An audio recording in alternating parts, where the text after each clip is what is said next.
Oke, anak-anakku semua, sebelum kita memulai pelajaran pagi hari ini, Bu Guru ingatkan kembali semuanya dalam kondisi dan posisi siap untuk belajar. Perhatikan, dengarkan pelajaran yang akan Ibu jelaskan pagi hari ini. Bismillahirrahmanirrahim. Assalamualaikum warahmatullahi wabarakatuh. Selamat pagi anak-anak semua. Bagaimana kondisinya pada pagi hari ini? Semuanya dalam kondisi sehat walafiat. Ya, kita akan belajar mengenai tentang two-dimensional figure atau kita sebut dengan bangun datar. Pelajaran kita pagi hari ini tujuannya mengenai bangun datar karena bangun datar memiliki banyak segi banyak beraturan. Semoga kita dapat mengenal segi banyak beraturan dan segi banyak tidak beraturan. Yang mana pada bangun datar kita akan menghitung keliling dan luas pada bangun datar. Dan pada bangun datar tersebut memiliki garis, di mana garis itu memiliki hubungan antara garis satu dengan yang lainnya. Tujuan pelajaran kita pada pagi hari ini, semoga anak-anak semua dapat memahami materi pada pagi hari ini. Nah, kita perhatikan sekeliling kelas kita, ya. Welcome to our classroom, ya. Di mana di dalam kelas kita terdapat banyak berbagai jenis-jenis benda, ya. Di dalam kelas kita ada penggaris, ya. Kemudian ada gambar peta, kemudian ada jadwal pelajaran dan yang lainnya, di mana pada gambar tersebut tanpa kita sadari membentuk sebuah bangun datar. Pada gambar peta Indonesia, ya, di sana terdapat atau menyerupai bentuk bangun datar persegi panjang. Ya, di sana ada jadwal pelajaran yang membentuk bangun datar persegi. Ya, ada meja, buku, dan yang lainnya. Nah, di dalam bentuk atau bangun datar tadi, ya, memiliki segi banyak beraturan dan segi banyak tidak beraturan. Yang dimaksud segi banyak beraturan itu apa? Ya, segi banyak beraturan adalah bangun segi banyak yang semua sisinya sama panjang dan semua sudutnya sama besar. Jadi pada bangun datar, ya, semua sisinya sama, atas, bawah, kanan, kiri, semua besarnya sama. Maka disebut segi banyak beraturan. Ya, di sana ada gambar. Contohnya, ya, ada gambar contoh, ya, dua bangun datar, ya, yang berwarna ungu. Nah, ada segi 5 dan belah ketupat, ya. Selain itu ada apa lagi di sana? Ya, ada segi 3 sama sisi. Kemudian ada persegi, ya, ada segi 5 beraturan, ya, ada segi 6 beraturan. Kemudian untuk segi banyak yang tidak beraturan itu apa? Ya, bangun segi banyak yang sisinya tidak sama panjang dan sudutnya itu tidak sama besar. Jadi ada bangun datar yang memiliki bentuknya itu panjang dan sudutnya tidak sama besar. Ya, kita bisa perhatikan contohnya. Oke, ada dua bangun datar di sana yang berwarna ungu, ya. Selain itu contohnya apa lagi? Ada segitiga sama kaki, ya. Kemudian ada segitiga sembarang, ya. Ada persegi panjang, layang-layang, belah ketupat, dan trapesium, ya. Kita telah belajar, ya, bentuk-bentuk, ya, macam-macam jenisnya, jenis bangun datar pada kelas sebelumnya, ya. Kita lanjutkan pelajaran kita. Nah, menghitung keliling bangun datar. Nah, setiap bangun datar itu kita bisa hitung keliling pada bangun datar tersebut. Nah, kita bisa lihat contohnya persegi. Oke, pada gambar di layar ya, di PowerPoint ada gambar persegi. Apa itu bentuknya? Persegi 4 ya. Kita perhatikan, ini persegi 4. Di dalam gambar ya, kita contohkan di sini persegi 4 ya, dengan panjang sisi atau sisinya itu 16 cm ya. Ingat, persegi panjang memiliki 4 sisi yang sama besarnya. Oke, bagaimana cara menghitung kelilingnya? Rumusnya adalah 4 dikali sisi. K itu untuk keliling sama dengan 4 dikali sisi. Sisinya ada 16 cm di sana. Ya, sisinya ada 4 dengan panjangnya sisinya itu 16 cm. Maka kita hitung 4 dikali 16. Maka berapa jawabannya? 64 cm. Kemudian diketahui sebuah persegi kelilingnya, berarti seluruhnya ini 196 cm. Bagaimana cara kita mengetahui sisinya?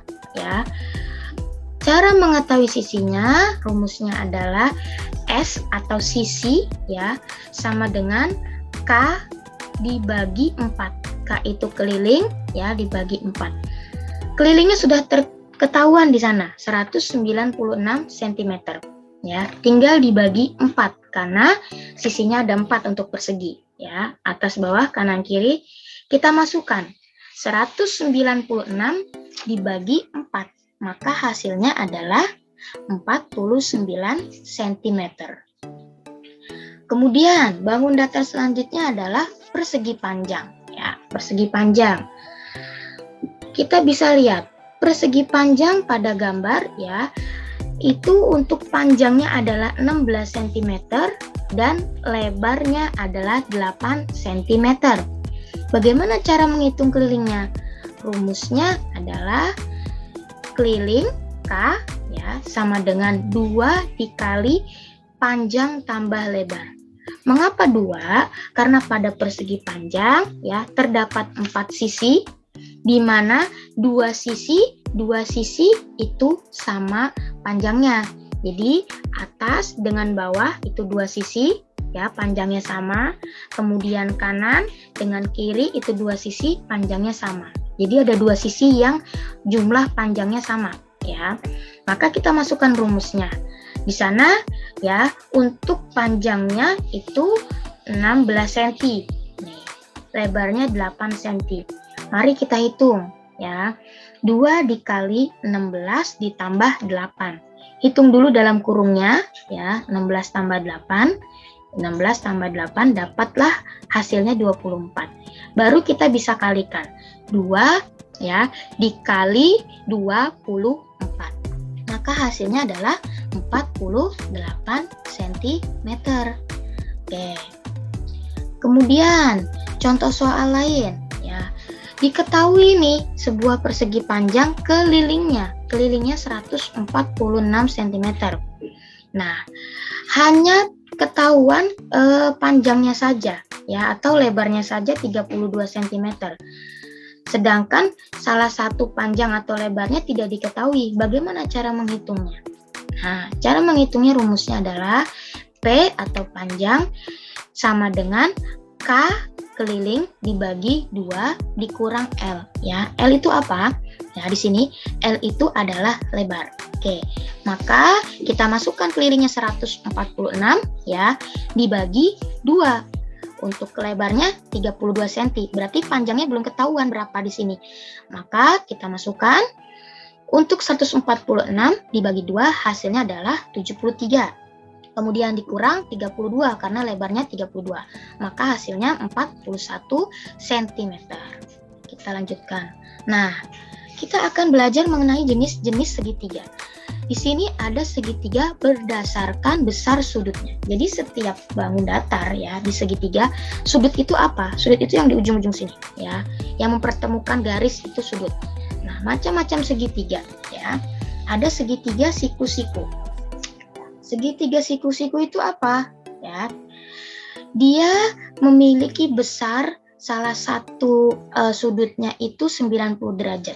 Ya, jadi salah satu sudutnya itu 90 derajat. Nah, nih. Jadi sudutnya itu sini 90 derajat. Untuk segitiga tumpul, ya, salah satu sudutnya lebih dari 90 derajat. Jadi ada salah satu sisinya, salah satu sudutnya ya, 90 derajat. Kemudian untuk segitiga lancip, ya, segitiga lancip besar semuanya, besar semua sudut. Sini, sini dengan sini, ya, itu 90 derajat. Jadi setiap sudutnya itu, semua sudutnya itu 90 derajat. Kemudian ada segitiga berdasarkan panjang sisinya, ya, berdasarkan panjang sisinya. Nih, sisi itu garis ini, ya, ini sisi. Kalau sudut tadi di ujung, ya, yang mempertemukan dua garis itu sudut. Ini sisi, garisnya. Nah, untuk segitiga berdasarkan panjang sisinya, macamnya yang pertama segitiga sama sisi. Nih, segitiga sama sisi. Segitiga sama sisi itu ciri-cirinya apa? Dia semua sisinya, ketiga sisinya, kanan kiri, ya, dengan bawah itu panjangnya sama, ya. Kemudian segitiga sama kaki. Segitiga sama kaki dia hanya dua sisi yang panjangnya sama, ya, tetapi bawahnya berbeda. Makanya segitiga sama kaki. Jadi hanya kanan dan kirinya, ya, yang memiliki sisi yang sama. Kemudian segitiga sembarang. Segitiga sembarang. Segitiga sembarang setiap sisinya, ketiga sisinya, ya, atas bawah, ya, kanan kiri itu memiliki sisi yang berbeda. Maka disebut segitiga sembarang. Nah, kemudian di sini ada contoh soal, ya. Menghitung keliling pada segitiga di samping. Nah, rumusnya apa untuk keliling? Untuk keliling rumusnya di sini, ya, A tambah B tambah C. Kemudian A-nya 8 ditambah 8. Nah, kenapa di sini A dengan B sama? Karena ini adalah segitiga sama kaki. Ya, lihat, perhatikan garisnya. Nah, nih. Jadi garis yang kanan dengan yang kiri itu sama. Jadi kita bisa tulis dua kali di sini. 8 ditambah 8. C-nya itu untuk yang alas, ya, untuk yang bawah. C-nya itu adalah 16. Maka hasilnya berapa? Kita tambahkan, kita jumlahkan semua. Hasilnya 32 cm. Nah, ada contoh soal lain. Tentukan panjang sisi segitiga sama sisi. Oke, sama sisi. Di mana segitiga sama sisi, ya, memiliki ketiga sisinya itu sisinya sama panjangnya. Oke. Tapi ini diketahui kelilingnya, berarti seluruhnya. Kelilingnya adalah 156 cm. Nah, bagaimana mengetahui sisinya? Ya, caranya adalah rumusnya masih sama, kita masukkan A tambah B tambah C. Sedangkan kita nggak tahu, karena yang dicari adalah sisinya. Kelilingnya sudah ketahuan, ya. Bagaimana cara hitungnya? Kita masukkan rumusnya A tambah A tambah A. Maka sama saja 3 dikali A, ya. 3 dikali A. Kemudian untuk menghitungnya adalah A sama dengan K itu keliling, ya, dibagi 3 karena semua sisinya sama, ya. Maka 3. Nah, kelilingnya sudah ada 156 cm. Kita hitung. Maka hasilnya dibagi, ya, untuk menentukannya dibagi. 156 dibagi 3. Maka hasilnya adalah 52 cm. Oke. Kita lanjutkan. Nah, untuk menghitung luas bangun datar. Nah, tadi kita sudah menghitung keliling, di mana keliling itu seluruhnya. Nah, bangun datar kita bisa hitung luasnya. Berarti hanya sebagian, ya. Ada apa saja di sini contohnya? Persegi. Oke, persegi, ya. Di sana ada persegi yang memiliki sisi itu 11 cm. Oke. Ingat, setiap persegi sisinya semua sama. Tapi yang kita hitung adalah sekarang luas, maka rumusnya adalah sisi kali sisi. Ya, karena hanya sebagian untuk menghitung luas. Sisi kali sisi rumusnya. Sisinya 11 cm, ya, 11 cm. Maka kita bisa hitung, kita masukkan 11 kali 11, maka berapa hasilnya? 120 cm. Oke. Nah, beda halnya ada contoh lain. Tentukan keliling persegi jika diketahui luas persegi 144 cm. Ya, kita masukkan, dia pakainya S akar L. L-nya tadi 144, maka kita cari 144, hasilnya akar dari 144 adalah 12. Dari mana? Kita ingat kembali, untuk menentukan ya atau mengeluarkan akar ini ya, mengeluarkan akar ya, caranya adalah mencari dua jumlah perkalian yang sama. Maka dapatlah 12 ya dikali 12, maka hasilnya 144. Jadi akar 144 hasilnya 12 cm. Oke. Kemudian persegi panjang. Nah, persegi panjang ya, dia memiliki panjang ya dan lebar. Panjang dan lebar. Pada gambar ya di PowerPoint, panjangnya sudah ketahuan, lebarnya sudah ketahuan. Bagaimana cara ngitungnya? Tinggal dimasukkan ke dalam rumusnya. Oke, rumusnya tadi panjang kali lebar, panjangnya 12 cm, kemudian lebarnya 8 cm. Maka hasilnya adalah 96 cm. Oke. Ada soal yang untuk mencari salah satu sisinya. Misalnya sudah terlihat ya, dia luasnya sudah ketahuan nih, hasil luasnya berapa. Misalnya, tadi sudah ketahuan 96 cm ya. Maka untuk menghitung panjangnya atau luasnya aja atau lebarnya aja, kita bisa pakai rumus ini. Oke, ini kita bisa pakai rumus ini. Kemudian, bagaimana jika ada segitiga, cara menghitungnya?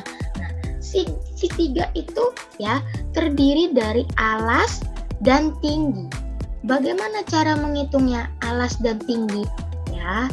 Nah, rumusnya untuk menghitungnya adalah menghitung luasnya setengah dikali alas dikali tinggi. Ya. Alasnya 15 cm ya, kemudian tingginya 10 ya, kita masukkan. Nah, 15 dikali 10 kita hitung dulu, maka dapat 150 ya. Setengah dikali 150, maka hasilnya 75 cm ya, rumusnya untuk menghitung luas. Nah, kemudian ada soal lain nih. Diketahui ada luas segitiga 80 cm, alasnya 16 cm. Berarti belum ketahuan ya luasnya. Kita hitung, bagaimana cara hitungnya? Nih, tingginya belum ketahuan. Oke, kita masukkan rumusnya. Tinggi itu 2 kali L dibagi alas.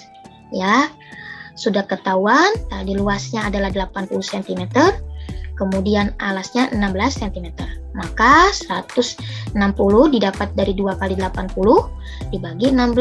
Maka hasilnya adalah 10 cm. Nah, ketika kita melihat sebuah bangun datar ini memiliki garis, maka hubungan antara garis satu dengan yang garis lainnya itu ada keterkaitannya, ya. Nah, garis itu apa? Garis itu titik-titik yang semakin rapat. Jadi kalau banyak titik ya, dia semakin rapat, maka akan membentuk sebuah garis. Yang pertama ada garis horizontal. Kita bisa perhatikan garis horizontal itu yang mendatar seperti ini. Set, nah itu garis horizontal. Kemudian selain garis horizontal, ada garis vertikal. Berarti dia lurus dari atas sampai bawah. Kalau tadi horizontal dari samping ke samping ya, tapi kalau vertikal dari atas sampai bawah. Oke, lurus. Kemudian di antara garis-garis tersebut ada ruas garis atau segmen, yang mana segmennya misalnya kita bisa lihat, segmen garis adalah garis yang dibatasi 2 titik di kedua ujungnya. Jadi ada garis nih, A dengan B, sudah dia mentok segini. Maka bacanya ruas garis AB, ruas garis AB ya. Kemudian ada sinar garis ya. Sinar garis itu garis yang salah satu ujungnya dapat diperpanjang tanpa batas. Nah, A ini udah tidak bisa diperpanjang, tapi garis yang B masih bisa. Jadi ada arah panahnya. Maka cara bacanya adalah sinar garis AB. atau simbolnya seperti ini, ya. Kemudian ada garis lurus, ya. Garis lurus adalah garis yang kedua ujungnya dapat diperpanjang. Nah, jadi A dengan B ini masih bisa diperpanjang lagi. Maka cara bacanya garis lurus AB. Ini simbolnya seperti ini. Garis lurus, kemudian AB. Nah, selanjutnya, hubungan antar garis. Hubungan antar garis, ya kita bisa lihat ada notasi untuk dua garis saling sejajar. Nah, nih. Jadi ada dua garis, ya. Dia sejajar, sama garis K dengan garis L sejajar. Maka garis sejajar disebutnya. K sejajar dengan L. Notasi untuk dua garis saling berpotongan tegak lurus. Nih, kita bisa perhatikan ya. Ada M di sini, kemudian N, dan di tengah-tengahnya ada O. Nah, maka kita bisa membacanya garis berpotongan atau M ya memotong N di titik O karena dia melewati titik O. Jadi ini M ya, M kan ke sini jalannya ya. N jalannya ke bawah. Nah, dia berpotongannya dengan titik O karena di tengah-tengahnya ada titik O. Oke. Kemudian ada garis berpotongan tegak lurus ya. P garisnya ke bawah sedangkan Q garisnya ke samping. Tegak lurus karena mereka tidak bertabrakan, tegak lurus. Nah, maka garis berpotongan P berpotongan lurus atau tegak lurus dengan Q. Nah, ini gambarnya seperti ini simbolnya. Oke. Kemudian ada garis berimpit ya. Garis berimpit itu ya, dia kita bisa perhatikan, nah ini ada garis dari C ya, dari C ke D. Dia berimpit dengan D. Nah, nih, berimpit. Jadi di tengahnya ini ada gambar segitiganya. Jadi dia garis yang berhimpit. Oke. Sampai sini pelajaran kita, anak-anakku semua. Semoga dapat dipahami. Apabila ada yang ingin ditanyakan, bisa ditanyakan langsung atau melalui chat ya, atau WA ke Bu Guru. Kita sudahi pelajaran kita pada pagi hari ini dengan membaca doa ya. Alhamdulillahirabbil alamin. Sampai bertemu di pertemuan selanjutnya. Wassalamualaikum warahmatullahi wabarakatuh.